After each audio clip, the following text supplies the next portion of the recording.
আল্লাহর হাবিব সাল্লাল্লাহু আলাইহি ওয়াসাল্লাম বলেন, মা বাআসাল্লাহু নাবিয়্যান ইল্লা রাআল গনাম। এই দুনিয়াতে এমন কোন নবী নাই যে নবীকে মানুষের নবুয়তের দায়িত্ব দেওয়ার আগে আল্লাহ ছাগলের দায়িত্ব দেয় নাই। এই জন্য ছাগল চড়ানো কি খারাপ? কথা বলে খারাপ? বরং এটা নবীদের সুন্নাত, ঠিক কি না? নবীরা ছাগল চড়িয়েছেন, ধৈর্যের পরীক্ষা দিয়েছেন। মুসা আলাইহিস সালাম 1 বছর 2 বছর না 10 বছর শুআয়ব আলাইহিস সালামের ছাগলের দাখালগিরি করেছেন। সুবহানাল্লাহ বলেন না? মিশর থেকে চলে গেছেন মাদিয়ানে। ওয়া ইলা মাদিয়ানা আখাহুম শুআয়বা। মাদিয়ানের নবী ছিল শুআয়ব আলাইহিস সালাম, মুসা নবীর শ্বশুর। মুসা আলাইহিস সালাম নবী হওয়ার পরে একদিন আল্লাহরে বলে, আল্লাহ আমার বড় জানতে ইচ্ছা করে আমার কোন আমলকে ভালোবেসে তুমি আমার নবুয়ত দিয়েছো। আমার যে মেজাজ গরম, দুনিয়াতে নবী মুসার মতো মেজাজ গরম নবী আর কেউ ছিল না।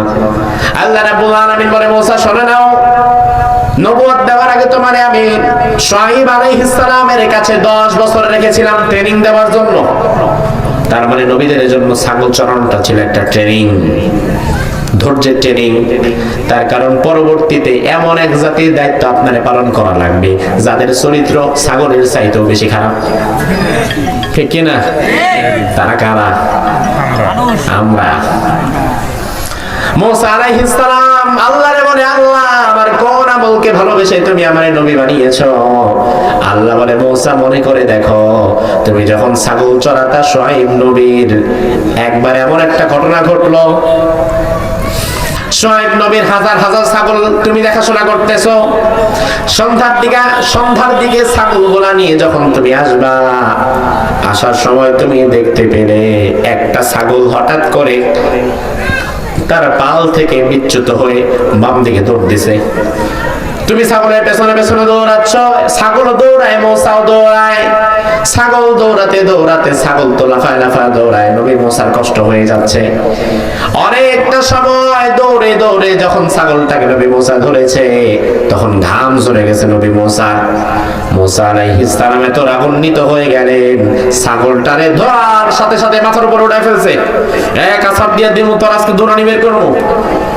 কিন্তু ছাগলটাকে ধরার পরে আছাড় দেওয়ার পরিবর্তে বুক পর্যন্ত নিয়ে বুকের সাথে জড়িয়ে ছাগলের কপালে একটা চুমু দিয়ে মুসা নবী বললেন, আহারে আল্লাহর অবুঝ প্রাণী, তুই নিজেও কষ্ট পাইলে আমারও কষ্ট দিলি। আল্লাহ বলে, ও মুসা, আমার একটি অবুঝ প্রাণীর প্রতি ওই দিন তুমি যে ভালোবাসা প্রদর্শন করেছো, ওই ভালোবাসা দেখে আমি আল্লাহ তাআলা নবুয়তের জন্য তোমারে মনোনীত করে ফেলেছিলাম। তার মানে আমার ভাইরা ভালো করে বুঝেন, ধৈর্যের দাম আছে না নাই? ধৈর্যের পুরস্কার আছে না নাই? সালিম দেখলো না ছাগল টানাটানি করে নেওয়া যাবে না, বরং ছাগল যদি বেশি চিল্লাচিল্লি করে আর কারণ নেশা যদি ভাঙে, সর্বনাশ হয়ে যাবে। সালিম রাদিয়াল্লাহু আনহু যাওয়ার আগে একটা ছাগলের কপালে হাত দিয়ে বললেন, যদি আল্লাহ চায় তুই আমার সাথে বাড়ি চল। এই কথা বলে দেখে ছাগল নড়ে চড়ে না, দূর বাদ দে, আমি আমার মতো চলে যাই, গিয়ে কাজকর্ম করে খাবো। সালিম রাদিয়াল্লাহু আনহু তিনি হেঁটে হেঁটে তার বাড়ির দিকে চলে যাচ্ছেন।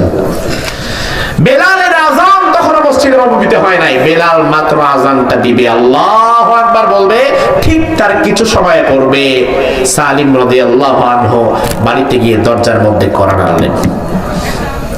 আউফ বিন মালিক দরজা খুলে দিলেন। দরজা খুলে দেখেন সামনে দাঁড়িয়ে আছে তার জীবিত পুত্র সালিম। সুবহানাল্লাহ, আরো জোরে কও সুবহানাল্লাহ। এমন সময় বেলাল আযান দিয়ে দিয়েছে, সুবহানাল্লাহ। তাই রাসূল যে বলছে, বেলালের আযানের আগে তোমার সমস্যার সমাধান হবে। সমস্যার সমাধান কি হয়েছে? কথা কয় না।